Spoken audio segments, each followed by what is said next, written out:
One of my biggest issues with the topic of charity is that it only comes up in the context of a fundraiser. And so you've heard the verses about Sadaka, the hadith about Sadaka, all of these different things being used and these concepts being deployed in order to raise money for noble causes, but you can feel spiritually disconnected from that action of charity.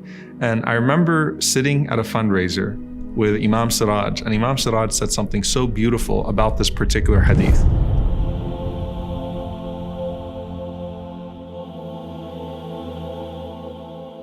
The Prophet ﷺ, he said that when a person wakes up in the morning, every day 2 angels are sent to that person.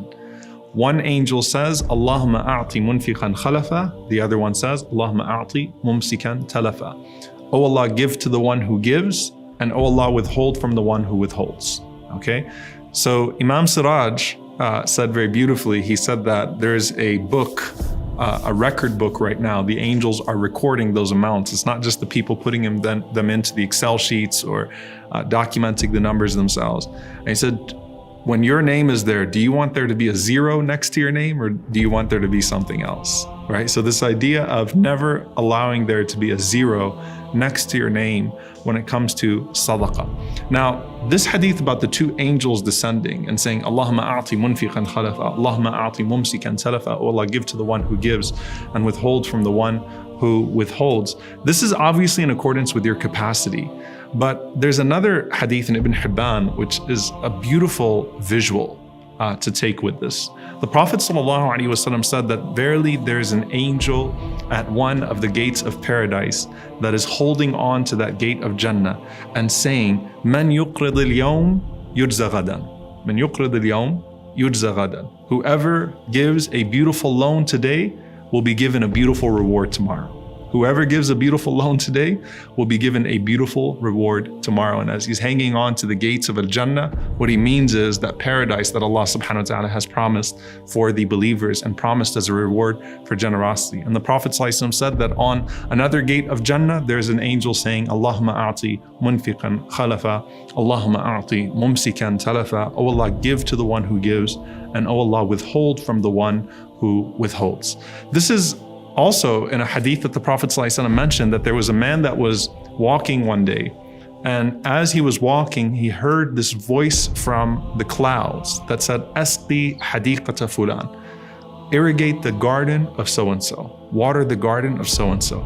And so the Prophet ﷺ said this man looked up and he saw the clouds form, and then suddenly it started to pour rain, and the rain came on this stony surface, and then it perfectly formed into a channel that flowed directly into this garden.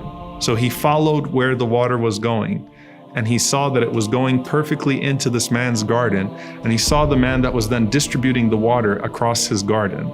And he asked the man, what his story was, without telling him what he had just seen. And the man was a little apprehensive because he didn't want to tell him what his story was. He was curious why he was being asked. And then that man said that I saw the clouds form and I heard a voice from the sky that said, water the garden of so-and-so. So that's why I came to you.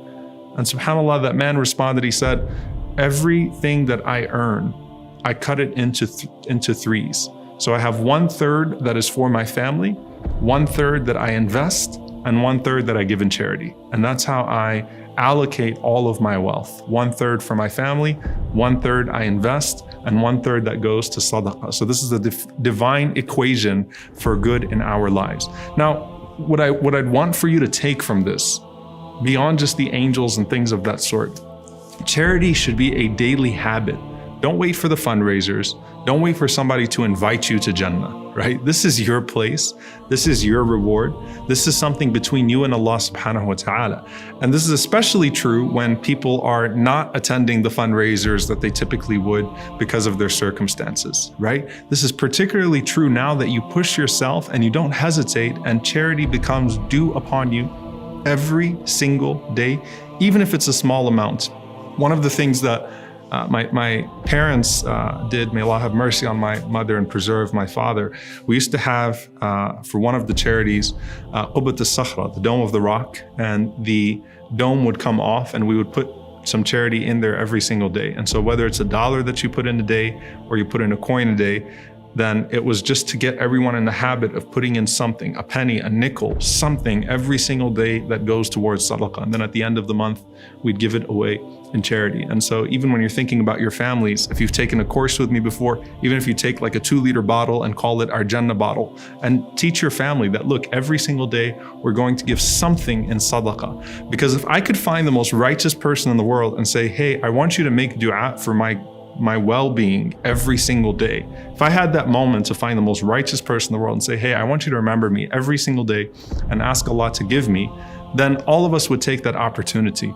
But here you have an opportunity that the Prophet ﷺ is saying, where you could have an angel literally holding on to the gates of Al-Jannah, praying for you, making dua for you to be rewarded with that.